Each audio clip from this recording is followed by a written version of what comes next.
హైదరాబాద్ లో జరిగిన Harihara Veeramallu cinema pre release event లో జనసేన అధినేత పవన్ కళ్యాణ్ చేసిన వ్యాఖ్యలను వక్రీకరిస్తూ వైసీపీ సోషల్ మీడియా టీం తప్పుడు ప్రచారానికి దిగుతుండడాన్ని ఏపీ రాష్ట్ర civil supply corporation director Janasena రాష్ట్ర కార్యదర్శి బోడపాటి శివదత్ తీవ్రంగా ఖండించారు.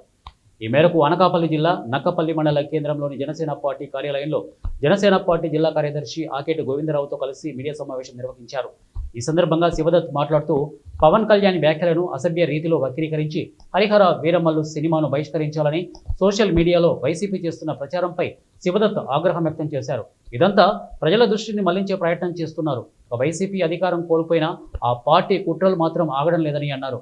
ఎంత అడ్డగోలు ప్రచారం చేసినా పవన్ కళ్యాణ్ ఎదుగుదలను ఎవరూ ఆపలేరు అని అన్నారు. ఇప్పటికైనా వైసీపీకి ప్రజా సమస్యల పరిష్కారంపై చిత్తశుద్ధి ఉంటే కూటమి ప్రభుత్వానికి సహకరించాలని అన్నారు. లేకుంటే వచ్చే ఎన్నికల్లో ప్రస్తుతం ఉన్న 11 అసెంబ్లీ స్థానాలు కూడా వైసీపీకి చేజారే పరిస్థితి ఉత్పన్నమవుతుందని శివదత్ హెచ్చరించారు. ఈ సమావేశంలో జనసేన పార్టీ జిల్లా కార్యదర్శి ఆకేటి గోవిందరావు, సంయుక్త కార్యదర్శి కురందాస్ అప్పలరాజు, జైన సైనికులు బత్తిన గోవింద్ తదితరులు ఈ కార్యక్రమంలో పాల్గొన్నారు. చెప్తున్నాను వైసీపీ వాళ్ళకి చాలా క్లియర్ గా చెప్తున్నాం. వైసీపీ సోషల్ మీడియా వాళ్ళు పెట్టలేకపోతున్నారు, విచ్చలవిడిగా తప్పుడు ప్రచారాలు చేస్తున్నారు. పవన్ కళ్యాణ్ గారి సినిమాకి రాజకీయం తోడైతే ఎలా ఉంటుందో మా జనసేన పార్టీ నాయకత్వం రేపు చూపించబోతుంది. ఖచ్చితంగా మీరందరూ గమనించాల్సింది, మీరు అధికారంలో ఉన్నప్పుడే మా ఏకపేగలైపోయారు, ఇప్పుడేం బీగుతారు?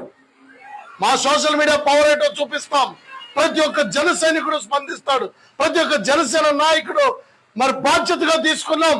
హరిహర వీరమల్లు సినిమా మరి గతంలో 2 చోట్ల ఓడిపోయినప్పుడు పవన్ కళ్యాణ్ గారు మరి ఆనాడు ఒప్పుకున్న సినిమాలు 3-4 సినిమాలు ఉన్నాయి. అందులో హరిహర వీరమల్లు సినిమా ఒకటి. సమయం లేదు. గత ఎన్నికల్లో ఈ వైసీపీని ఓడించడానికి సంపూర్ణంగా సినిమాలకు దూరంగా ఉండి ఆయన చాలా కష్టపడ్డారు. తర్వాత కొంత టైం ఇచ్చి 5 సంవత్సరాల వ్యవధిలో ఈ సినిమాని పూర్తి చేసి మరి నిజంగా కోహినూరు వజ్రం మరి నవాబుల దగ్గరికి ఏ విధంగా మరి వెళ్ళింది అనే అంశం మీద ఈ సినిమా ఉండబోతుంది. దీన్ని ప్రతి ఒక్కరూ కూడా ఆదరించాలి. మీరు నిజంగా రాజకీయం మీరు చేయడం మానేయండి, సినిమా చూసి మాట్లాడండి. సినిమా నిజాయితీగా అది ఎలా ఉందన్నదో మాట్లాడండి. పవన్ కళ్యాణ్ గారు